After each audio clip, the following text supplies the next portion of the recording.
7 decades ago, the United Nations was founded to ensure international peace and human rights for all.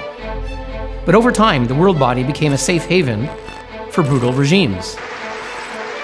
Starting in the 1970s, the Arab states turned the UN against Israel. Israel persists in ethnic cleansing, racial discrimination, destruction of homes, aggression against places of worship. These violations include extrajudicial killing, arbitrary detention, collective punishment, displacement of Syrian families, a flagrant violation of international laws, colonization and apartheid, murdering innocent civilians. When you have the UN condemning Israel as a racist country, well, it erodes Israel's legitimacy. It erodes and weakens Israel's ability to defend itself on the battlefield if nations don't support you in international fora. We realized that the United Nations in many cases is a threat and danger, but it's also an opportunity. United Nations Watch, please. Thank you, Mr. President. UN Watch is a human rights organization. We are the leading organization fighting anti-Israel bias and anti-Semitism at the United Nations. In 1993, Morris Abram, a renowned civil rights leader who had worked closely with Martin Luther King, founded UN Watch. Ambassador Abram drew eminent figures to the UN Watch board and created a legacy. With the advent of social media, the world changed.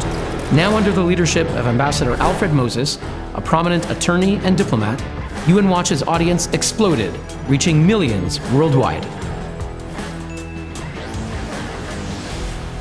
In 2007, something changed at the United Nations. For the first time, it began to be filmed. You ask, what has become of the founder's dream, of Eleanor Roosevelt, of René Cassin, of John Humphrey, P.C. Chang, Charles Malik, who assembled here in Geneva 60 years ago?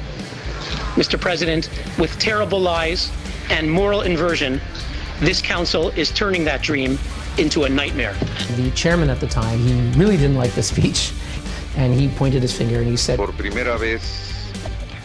the first time in this session, I will not express thanks for that statement. He banned the speech. I could never give that speech again. And when I walked out, I realized, wait a minute, this is on video, which was new at the time. And I said, no, put it on YouTube, put it up. And we put it up there. Suddenly this video goes viral. We had said the truth, and the UN didn't want to hear the truth.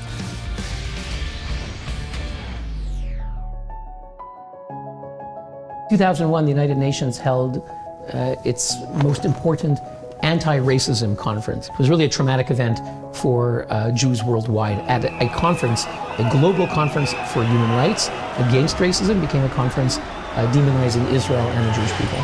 Suddenly, 8 years later, in 2009, the UN began to plan the sequel for that conference, the Durban II conference. And UN Watch took the lead in organizing the counter-effort. We held a real human rights conference the day before the Durban conference. A few days before the conference began, we brought someone to speak, a mystery guest. I don't know if you recognize me. I am the Palestinian medical intern who was scapegoated by your country, Libya, in the HIV case in Benghazi hospital, together with the 5 Bulgarian nurses. And you could see it, she went into shock. Before the conference began, we had exposed the hypocrisy of the Libyans chairing a conference on racism.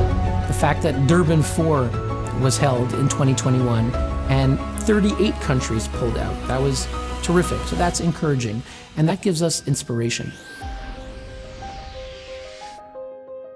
In March 2017, the UN had just published a report to accuse Israel of apartheid. Now, I'd like to ask the members of that commissioned that report, the Arab states from which we just heard, Egypt, Iraq, and the others, how many Jews live in your countries? How many Jews lived in Egypt, Iraq, Jordan, Kuwait, Lebanon, Libya, Morocco? Once upon a time, the Middle East was full of Jews. Algeria had 140,000 Jews. Algeria, where are your Jews? Egypt used to have 75,000 Jews. Where are your Jews? Syria, you had tens of thousands of Jews. Where are your Jews? Iraq, you had over 135,000 Jews. Where are your Jews? Mr. President, where is the real apartheid? Why is there a UN commission on the Middle East that does not include Israel? I know for Jews who come from the Middle East, no one ever talks about them. And for a moment, someone did for a couple of minutes at the UN. It meant a lot for them. And then it just went viral around the world, and it's been seen about 10 million times. was September 2017. We brought a surprise speaker. Thank you, United Nations Watch. I take the floor on behalf of the UN Watch. My name is Mus'ab Hassan Youssef. I grew up in Ramallah as a member of Hamas. I ask, where does your legitimacy come from? That video has been seen millions of times and seen by so many people around the world. And, you know, of course, because he's Palestinian, he's Muslim, he's Arab, he's the son of Hamas. His words carried a special weight. The suffering of the Palestinian people is the outcome of your selfish political interest.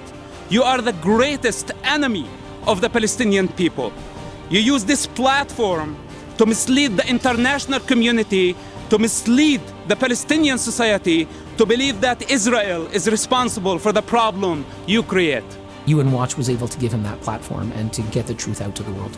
It was one of those moments when you knew that something epic had happened at the UN and the son of Hamas had stunned the United Nations into silence with his words of truth.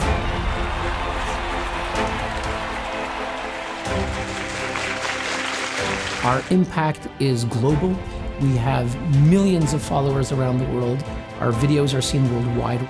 Our words get quoted in major newspapers, 600 newspapers a year, that our words get seen by millions through our videos. That gives us inspiration. We know it's an uphill battle. We refuse to give up, and we're going to keep fighting for the truth. Every bit of support that we get, whether it's a like or a share or a donation, is wind in our sails, and we believe that the day will yet come when we can make the world a better place.